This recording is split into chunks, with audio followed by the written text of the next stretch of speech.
Jovem que ficou preso injustamente por mais de um mês volta para casa na Grande São Paulo. Morre aos 82 anos o humorista César Macedo, Eugênio da Escolinha. Dia de vacinação contra a gripe provoca filas nos postos. Shoppings sorteiam carros e viagens para atrair os filhos. Movimentos repetidos à exaustão, o segredo para a medalha olímpica.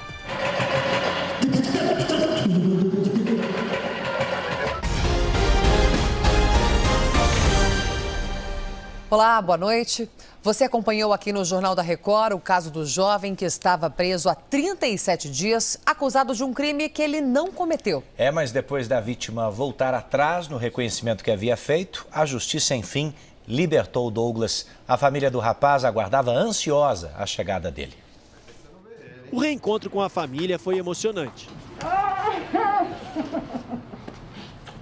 Rever a mãe em casa significa mais do que simplesmente felicidade. Foi motivo de alívio. Para mim, tudo foi muito difícil. Não foi fácil, não. Te emociona isso? É complicado até, é uma situação meio delicada de falar. Desde que foi preso, Douglas Wallace Ricardo, de 23 anos, sonhava em passar a noite ao lado da família. O pesadelo ele viveu na cadeia, ao lado de traficantes, assaltantes e assassinos, numa cela minúscula. Eu estava dormindo, dividindo a cela com 47 detentos, 47. Uma cela que talvez comportaria 20 e apertado. Tá em 47 era complicado até mesmo para dormir, para tudo. Douglas ficou preso durante 37 dias nesse centro de detenção provisória em Santo André, na Grande São Paulo. Ele foi acusado de assaltar uma casa perto da rua onde mora. Só isso já deveria causar estranheza, mas o que provocou mais espanto foi a investigação do caso que levou um inocente para a cadeia. Um dia antes da casa ser assaltada, o rapaz gravou este vídeo com amigos. Ele dirigia o próprio carro, um Fox vermelho. O mesmo que aparece nesta imagem de uma câmera de segurança era Douglas chegando em casa horas antes do crime. Ele estacionou o carro na garagem e não saiu mais. A polícia teve acesso ao vídeo do carro dos criminosos rondando a casa da vítima antes do assalto. O dono das câmeras confirmou ao repórter Eduardo Ribeiro que o veículo era de cor e modelo diferentes do de Douglas. As 4 vezes que passou foi um Uno, inclusive seguiu o carro roubado na fuga. Essa semana a vítima mudou a versão depois que as provas vieram à tona. Ontem a justiça reconheceu o equívoco cometido pela dona da casa na hora do reconhecimento e determinou a soltura do preso. Douglas, que nunca teve passagem pela polícia, espera agora esquecer o que aconteceu. Choro agora é de alegria, graças a Deus, né, filho? Agora é só alegria, nossa. Um taxista morreu depois de ser atingido por uma bala perdida num posto de Niterói, região metropolitana do Rio de Janeiro. Só este ano, pelo menos 40 pessoas foram mortas no Rio, vítimas de bala perdida. Dor e indignação com a perda precoce do amigo. Uma coisa é você ter uma pessoa doente, você sabe que a pessoa a qualquer momento pode vir a falecer. E uma coisa é você ter uma pessoa saudável, bem disposta, trabalhando, lutando pelo pão de cada dia, né, para levar o sustento da família e do nada você ter uma vida ceifada. O taxista Carlos Alberto Gomes, de 37 anos, estava neste posto de combustíveis em Niterói, região metropolitana do Rio, quando foi atingido por um tiro. A gente procura postos porque se reunindo no lugar, a gente fica basicamente, teoricamente, mais seguro, né? O crime aconteceu durante a madrugada, enquanto a polícia fazia uma operação na área. Não houve confronto, apenas disparos efetuados pelos próprios marginais para impedir nossas ações. A operação acontecia na comunidade da Grota, que fica a 400 metros do posto de combustível. O taxista Carlos Alberto entra para uma estatística alarmante.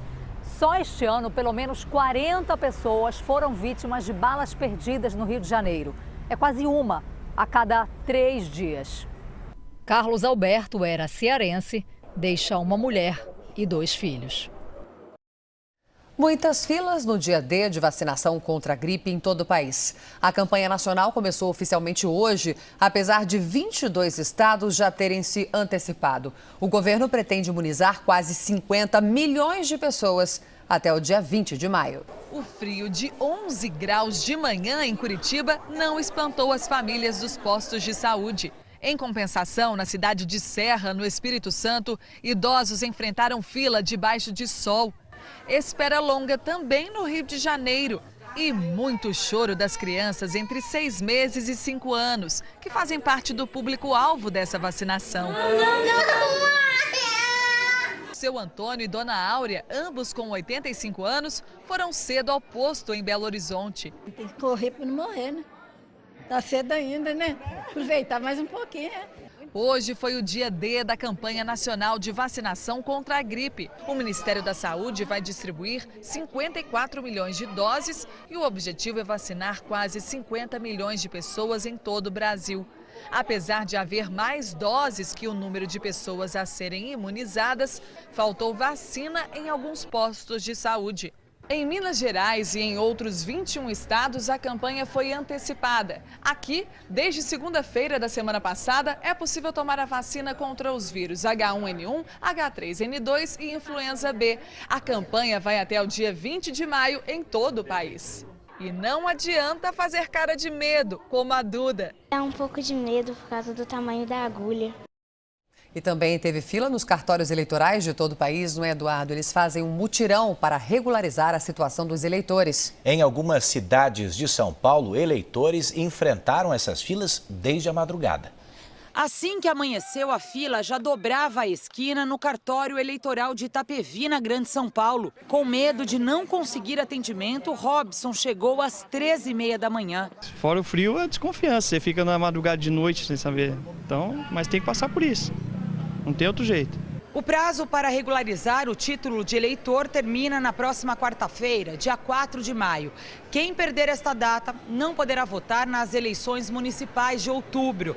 Os cartórios de todo o estado de São Paulo vão ficar abertos neste domingo em esquema de mutirão, das 9 da manhã às 6 da tarde. Em todo o país, o prazo é o mesmo. Para quem vai tirar o título pela primeira vez, precisa levar identidade com foto, comprovante de residência e, para os homens, certificado de quitação do serviço militar.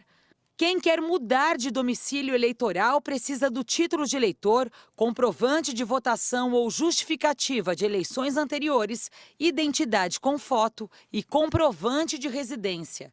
Em São Paulo e em outros estados onde a biometria não é obrigatória, os TREs pedem que só os eleitores que precisam regularizar a situação procurem os cartórios. Agora não é o momento ele de procurar o cartório só para fazer a biometria, porque há outras prioridades. Aquele eleitor que precisa tirar pela primeira vez ou fazer uma transferência. E esse eleitor da biometria acaba tirando a vaga desse outro eleitor. Morreu hoje em São Paulo o humorista César Macedo, que ficou conhecido pelo personagem Seu Eugênio, da Escolinha do Gugu. César Macedo tinha 81 anos. O ator era conhecido pelo personagem de cabelos arrepiados e gravata borboleta. É uma declaração de amor que eu faço a essa figura extraordinária, Meryl Brasil. O comediante atuou na Record em programas como Escolinha do Barulho e Escolinha do Gugu. Ele tinha alguns problemas de saúde, morava em Mairiporã, na Grande São Paulo. A causa da morte ainda não foi divulgada. 80 ação.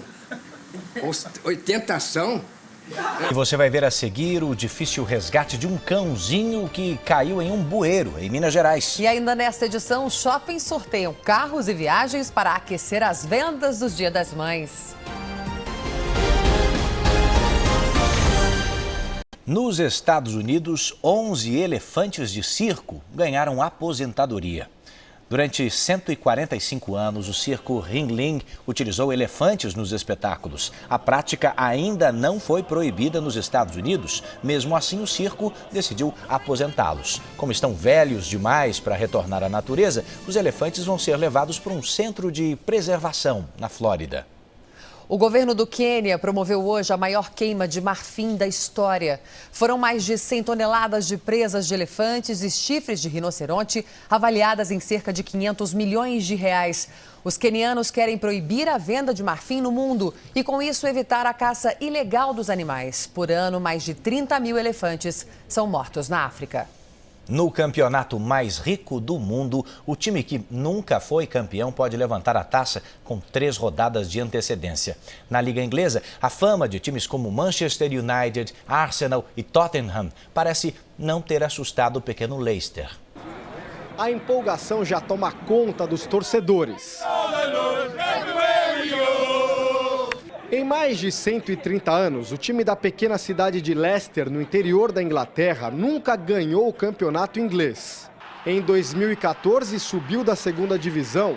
No ano passado, lutou para não cair e agora está prestes a fazer história.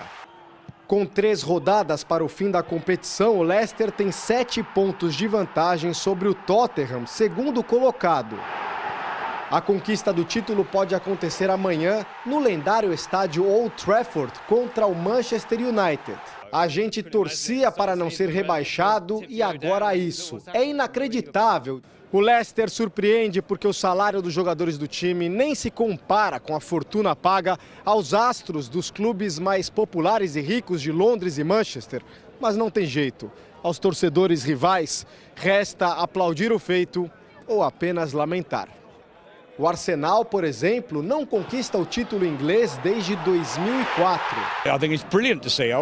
É merecido. Queria que o meu time ganhasse, mas que seja eles, diz o senhor. É bom para o campeonato, é bom para o país que o Leicester seja campeão, diz esse outro inglês. Veja a seguir, num Dia das Mães mais econômico, shoppings fazem sorteio até de carros para atrair os filhos. E não tem chance para o erro. No nado e na ginástica, a palavra de ordem é perfeição. Sincronismo dentro e fora das provas? É assim a turma do nado e da ginástica rítmica. Elas precisam estar em sintonia se quiserem acertar todos os movimentos nas Olimpíadas do Rio.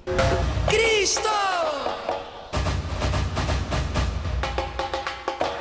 Esporte ou espetáculo? É esporte porque é praticado por atletas, é de alta performance, é olímpico. É arte porque as atletas são também bailarinas aquáticas e, além de força, precisam ter graça. Fora da água é ainda mais claro. Essas meninas têm algo de bonecas. O corpo se prepara para atuar no limite da resistência. 11, 12, 8. Elas treinam na academia a rotina que irão reproduzir na piscina. A valorização dos detalhes. As mãos precisas produzem geometria no ar. Numa modalidade em que sincronismo está até no nome, uma é por todas e todas por uma.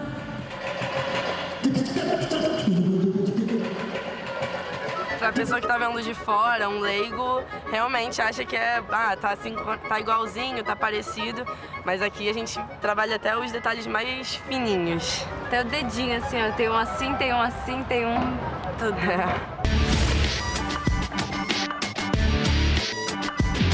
Nado sincronizado, a classificação não está nos centímetros, mas nos milímetros.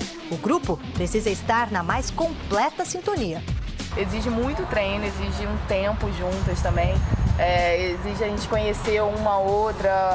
Às vezes, quando uma está cansada, vai um movimento mais devagar ou um movimento mais rápido, que é mais ansiosa. E se é assim com elas, que nem irmãs são, imagina com Bia e Branca, que estão entre as 8 nadadoras e são gêmeas idênticas. A gente é muito sincronizado, assim, a gente já sabe o que uma está pensando, a gente erra igual. Só de olhar no olho já tá a mensagem. Os movimentos são sincronizados e no mesmo compasso da música. É só seguir o ritmo. Fácil? Nem tanto com a cabeça dentro d'água. Mas é aí que entra um segredinho da piscina. Ela tem caixas de som lá embaixo, que é para as meninas ouvirem a música e as broncas da técnica. Seus corpos se fundem num organismo que ganha vida e beleza embaixo d'água.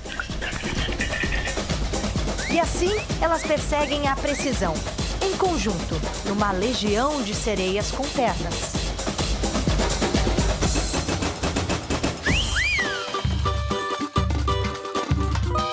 Brasil. Pintar Misturar o ar com cores e movimento é a arte de outras irmãs do esporte.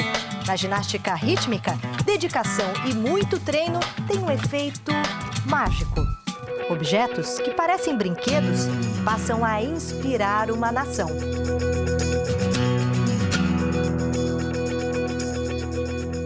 O corpo maleável das bailarinas atléticas faz a fita adquirir forma e volume. A espiral se sustenta na leveza do ar. O círculo se alarga e envolve o corpo. Umas vão, outras vêm, tudo é rápido e harmonioso.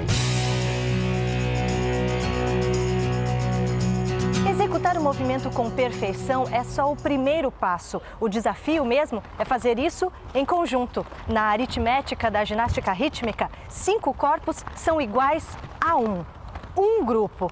Mas para isso não basta treinar, é preciso viver em sincronismo, ser um corpo só, dentro e fora do ginásio. A gente vive a sintonia que eu acho que a gente fala, a gente faz tudo junto, acorda junto, toma café junto, faz fisioterapia, tudo junto. Elas dividem quadra e casa e o entrosamento no tablado vira bagunça organizada na intimidade. Vou mostrar um pouco da nossa casa. Esse é o quarto da Fran. Este é o meu quarto. Até bronca elas tomam juntas. Em português. Presta atenção. E em russo.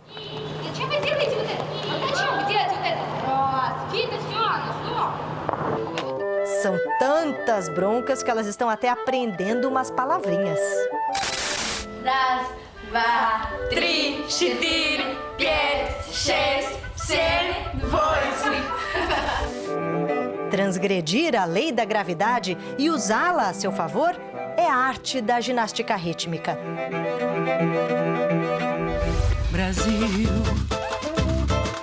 Transformar o choro em sorriso é a especialidade dessas meninas, que juntas prometem fazer o mundo inteiro sambar.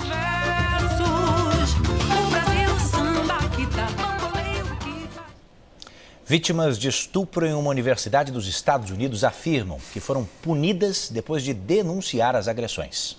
Brooke foi violentada por um colega e acabou suspensa das aulas. Esta outra aluna foi atacada fora do campus e também foi acusada de quebrar o código de conduta que proíbe o sexo antes do casamento. Revoltadas, as estudantes se uniram a outras vítimas e agora exigem a proteção da lei para denunciar os estupros.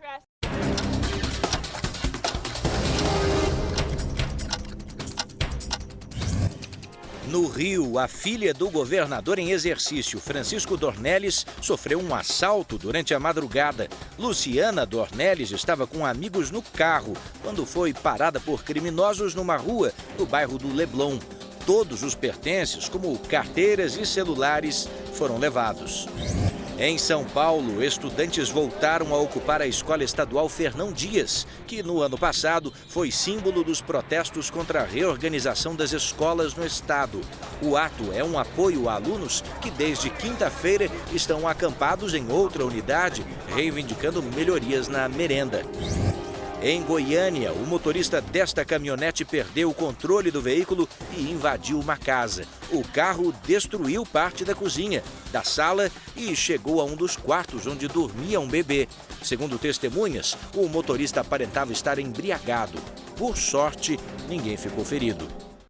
Prevendo uma queda de mais de 4% nas vendas do Dia das Mães, o comércio está apelando para a sorte do consumidor. Para atrair os clientes, os shoppings paulistas, por exemplo, estão sorteando carros e viagens para o exterior. Cupom na urna e torcida. Luiz aproveitou o sábado para comprar o presente da mãe e, se tiver sorte, vai com ela para o Caribe. A promoção, além da minha mãe, mais 3 pessoas, vai estar indo junto para Punta Cana. Este shopping na Grande São Paulo tenta conquistar os clientes com sorteio de viagens à República Dominicana. Mas para concorrer com um único bilhete, é necessário desembolsar R$ 400. Nada mal para quem vende. O argumento de venda que nós temos com os clientes, a gente consegue fazer um valor de uma venda mais alta de acordo com essa ação, né? Que essa viagem que é um sonho, acho que toda mulher quer, isso atrai pra gente. Uma vantagem para quem compra. Se a gente estava em dúvida de comprar, dá uma boa motivada. A intenção é atrair os clientes e espantar a expectativa ruim para o Dia das Mães. A estimativa da Confederação Nacional do Comércio é de queda de 4% nas vendas em relação ao ano passado. Seria o pior Dia das Mães para o varejo dos últimos 12 anos. A previsão é de que a data nesse ano movimente quase 6 bilhões de reais em todo o país. Neste outro shopping da Zona Oeste da capital paulista, o bilhete é para concorrer a um carro zero. Mas mesmo quem não tem tanta sorte já sai ganhando um brinde doce. É um incentivo, né? Se você vai gastar 200 e pouquinho, você gasta um pouco mais para conseguir o cupom. O Jornal da Record termina aqui. Para rever as reportagens dessa edição, você acessa R7 Play. Obrigada pela companhia. Fique agora com o programa da Sabrina e a estreia do quadro Sonhos Sem Preço. Uma ótima noite para você. Bom fim de semana.